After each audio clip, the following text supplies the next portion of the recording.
us being able to change and evolve in the future. Thank you. Thank you very much. I'll take a speaker against if there is one.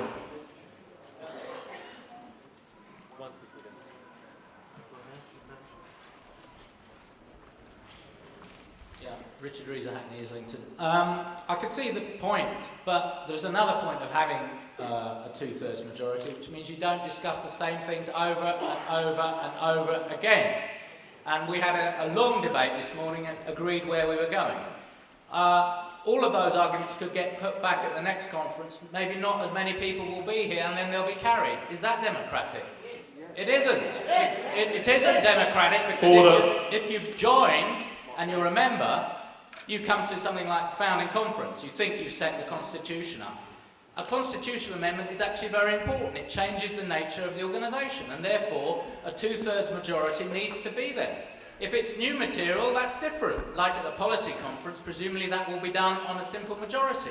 But changing the constitution, people have joined something and they need some security in knowing it's not going to be changed each meeting because a different group happens to have flooded the meeting with certain numbers of people. It has to be democratic, it can't be filibustered. Thank you. Okay. I'll take one speaker for the amendment, please. Sorry, can I take that, comrade, because you have spoken to the conference board. Is that all right? Sorry.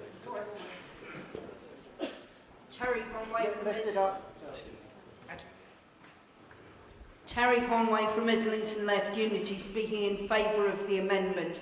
I agree with Richard in principle in terms of when we're established, but the point is that I don't think we've got to this stage. The comrades from the Internal Democratic Constitution Commission have done a phenomenal amount of work.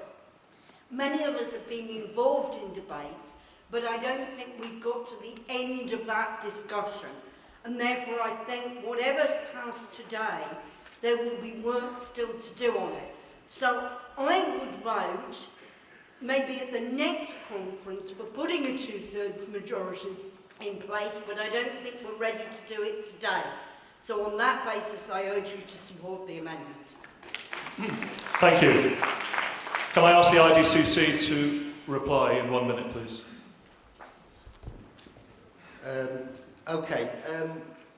We are suggesting that you reject this amendment, and the reason for that is because I think, as the comrade over here said, there is a very big difference between policy and constitutional provisions within a party, because the constitutional provisions, basically, they set out the rules and the way that the party conducts itself, that debates are conducted, and that has to be, it shouldn't be easy to change that. It should, actually, there should be a higher bar than normal policy.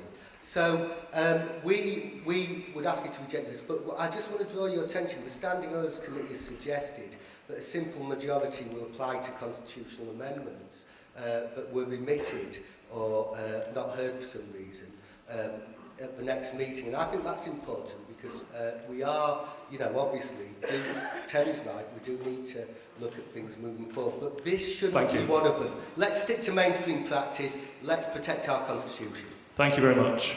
I'm going to go to an indicative vote, please. Could you show your voting cards if you're in favour of this amendment?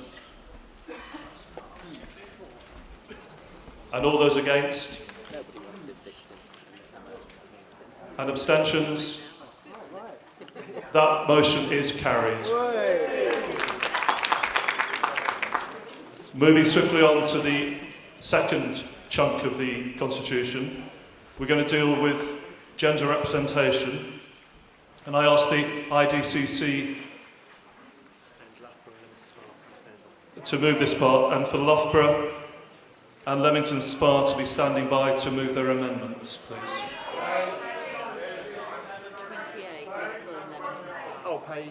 Sorry, I'll tell you the pages when we come to Loughborough. It's page 28. This is the original motion, sir. Okay. Thank you. Okay, comrades. It's Shaun Thompson from Camden again. I'll expect the next time that you'll have remembered that when I stand up. I'm not going to go into every detail, but simply to describe to you that there are in fact 3 different approaches that are here, and that were discussed on the Commission very extensively. Essentially, there's one principal approach is that at least that women should be guaranteed at least 50% of representation on every party body. That's the first one. The second one is that women and men should both be guaranteed at least 40% representation. And the third one is that representation essentially should only be on the basis of political positions taken. There should be no guaranteed proportion of representation for women or for men. So those are the three positions that were discussed. As within the Commission, this went backwards and forwards to some extent, but overwhelmingly within the Commission, there were variations on how any of those might be implemented. But overwhelmingly, the consensus amongst the participants in the Commission is that at least 50%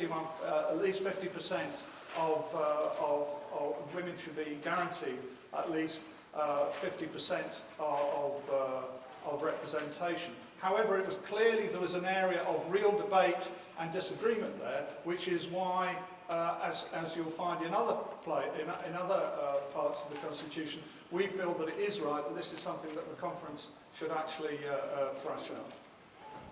Thank you. Right, Loughborough and Leamington Spa both have amendments on section 4, which is on page 28. Can I ask Loughborough to propose that, and can I also ask for Crouch End to stand by for their amendments on section 7 that relates to gender representation? Thank you. Thank you, Chair. The Loughborough Group feels that the formulation at least 50% is frankly illogical, because it means that you can never have less than 50% women, and I don't think I would have argued with that. But it also means that you'll more often than not have more than 50% women. At least means you've got to... Now I know that the gender balance in the country is actually slightly in favour of women. I think it's 51. I think there are 51% women, female, and 49% male, something like that. But I don't think we would have argued against a formulation of 50%, full stop. But saying at least 50% is just, in my opinion, it is just nonsense, because it means that on most occasions there'll be more women than men. Now,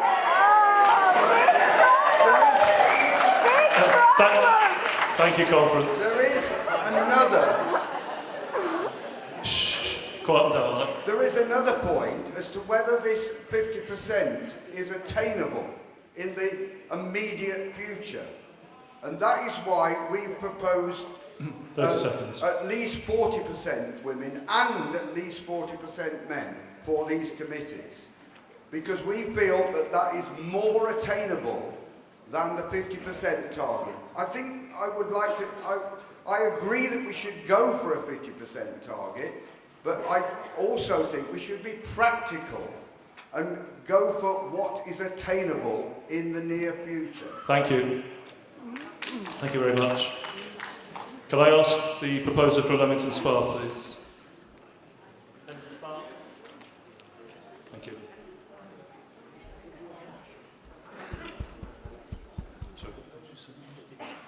Aly McGregor, Leamington Spa.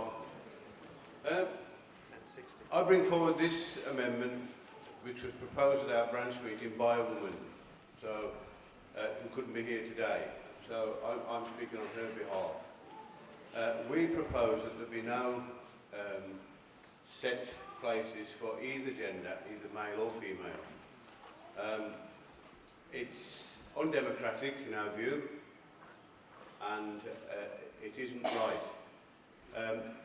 Personally, it wouldn't bother me one bit if we had 100% women on whatever body we're talking about.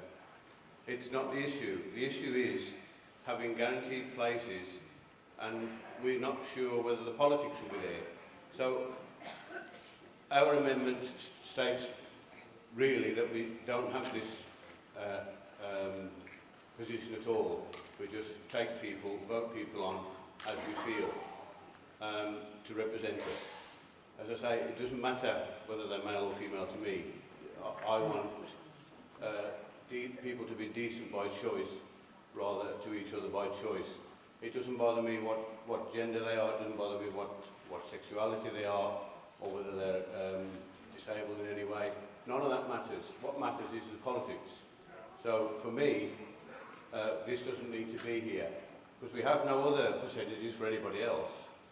So I say that, and on behalf of the women in Leamington Spa branch, and the woman that proposed it in the first place, 30 seconds.